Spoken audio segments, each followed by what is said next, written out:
So Sam, thank you very much for participating in our core initiative series of interviews.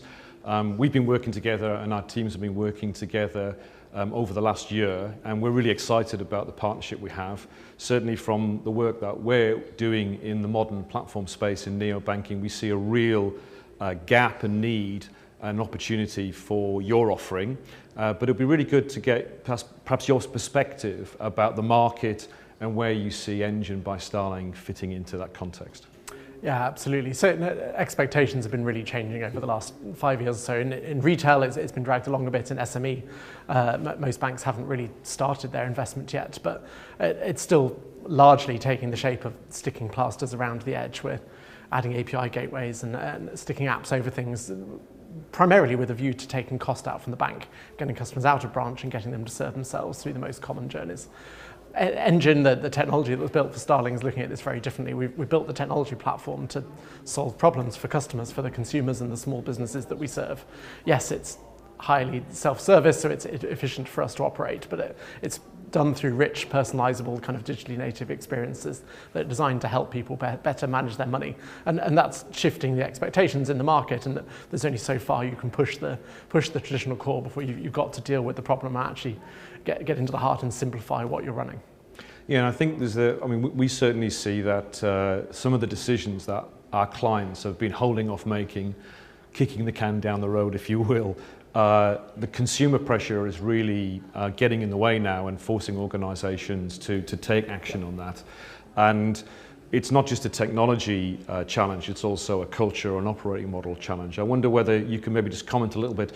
You know, you're a technology company, but you're bank built. You know, maybe you could comment a little bit on that and why that's different and why is that special to prospective clients. Yes, it's a really distinctive part of the offering, I think, and what excites the clients we're working with, because yes, we've got this single platform that's running retail, small business, and a whole bunch of different currencies across a whole number of products.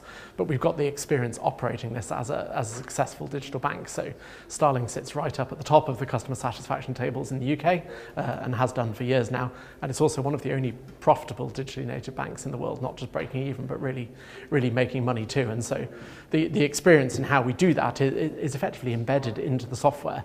It's the tools we use to run an efficient contact center and back office operations. That single pane of glass that everyone's using, from those on chats and on telephone calls to those investigating financial crime issues, processing card disputes and things. And so when we arrive together and talk to a bank, it's not what do you need, how do you want to work through this? We can start by showing them a working bank, and for each process we can show them an example of how it could be done.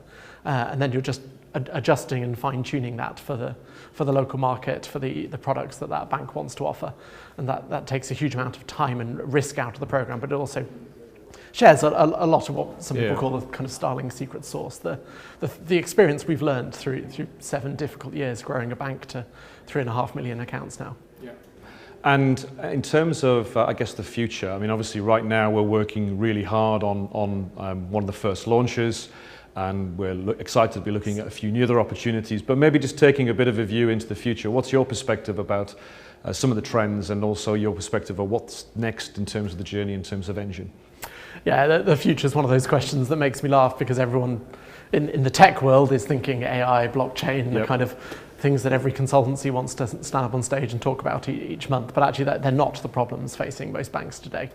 I've come from a background of core systems in banks, and I know you do a lot of work inside traditional banks too, and they are dealing with a real spaghetti landscape of systems from the 70s, 80s, 90s, kind of mainframes, desktop apps and things, and their staff are flipping between all of these, and so you get a really disjointed experience for the customer and a really costly both infrastructure and operations for the bank. And so actually, what does the future involve? That some banks have got to start dealing with that.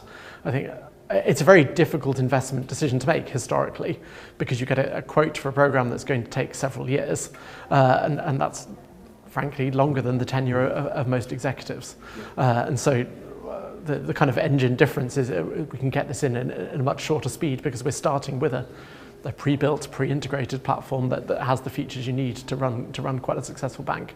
And if you can take time and risk out of the program, I think that will finally get the market to the point where it can contemplate making these decisions and make the investments they need to give themselves a strong foundation. Well, thank you very much for participating. I certainly look forward to the continued work we're doing in delivery. Absolutely. And taking this to market over the next year and into the following years. Thank you. Great. Thank you.